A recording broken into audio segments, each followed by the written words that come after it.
നമസ്കാരം. ഓം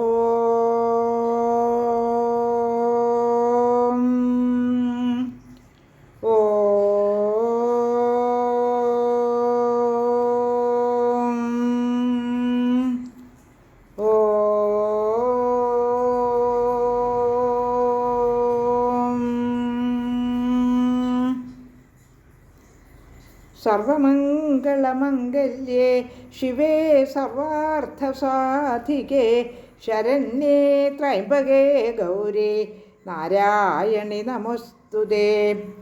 ഓം മഹാദേവ്യൈ നമഃ. ശ്രീമദ്ദേവി ഭാഗവതം പ്രഥമസ്കന്ധം അഥ സപ്തദശോധ്യായഃ.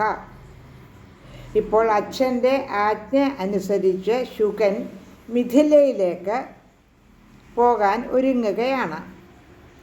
അതിന് അച്ഛൻ്റെ അനുവാദം ചോദിക്കുന്നു.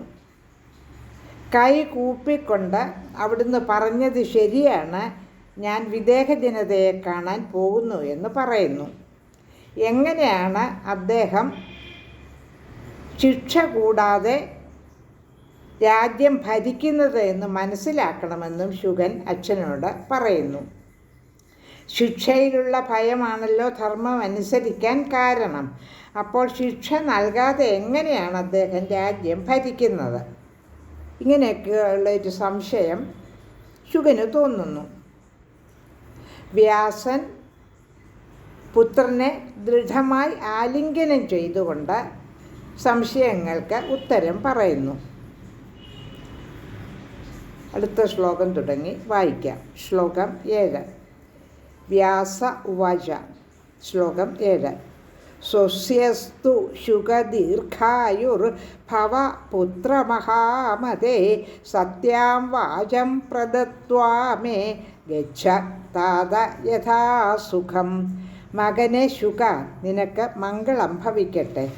മഹാബുദ്ധേ, നിനക്ക് ദീർഘായുസ്സും ഉണ്ടാവട്ടെ. എനിക്ക് വാക്ക് തന്നിട്ട് നിനക്ക് ഇഷ്ടം പോലെ പോകാം. ശ്ലോകം 8. ആഗന്തവ്യം പുനർഗത്വാ മമാശ്രമം അനുത്തമം ന കുത്രാപി ച ഗന്തവ്യം ത്വയാ പുത്ര കഥം ജന. പോയിട്ട് വീണ്ടും എൻ്റെ ഉത്തമമായ ഈ ആശ്രമത്തിലേക്ക് തന്നെ മടങ്ങി വരണം. മകനെ, ഒരു തരത്തിലും മറ്റൊരിടത്തേക്ക് നീ പോവരുത്. ശ്ലോകം 9. സുഖം ജീവാമി പുത്രാഹം ദൃഷ്ട്വാ തേ മുഖപങ്കജം അപശ്യൻ ദുഃഖമാപ്നോമി പ്രാണസ്ത്വം അസിമേ സുത. മകനെ, നിന്റെ മുഖകമലം കണ്ടുകൊണ്ട് എനിക്ക് സുഖമായി ജീവിക്കാം. അത് കാണാതെ കഴിയുക പ്രയാസം തന്നെയാണ്. മകനെ, നീയാണ് എൻ്റെ പ്രാണൻ.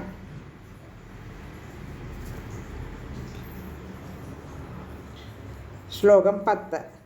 ദൃഷ്ട്വാതം ജനകം പുത്ര സന്ദേഹം വിനിവർത്യ ച അത്രാഗത്യ സുഖം തിഷ്ഠ വേദാധ്യായന തൽപരഃ.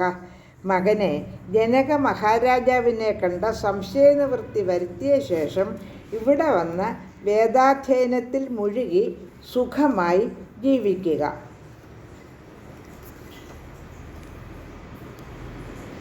10 ശ്ലോകങ്ങൾ പാരായണം ചെയ്ത് കഴിഞ്ഞു. അധ്യായം 17. ലോകാ സമസ്താ സുഖിനോ ഭവന്തു.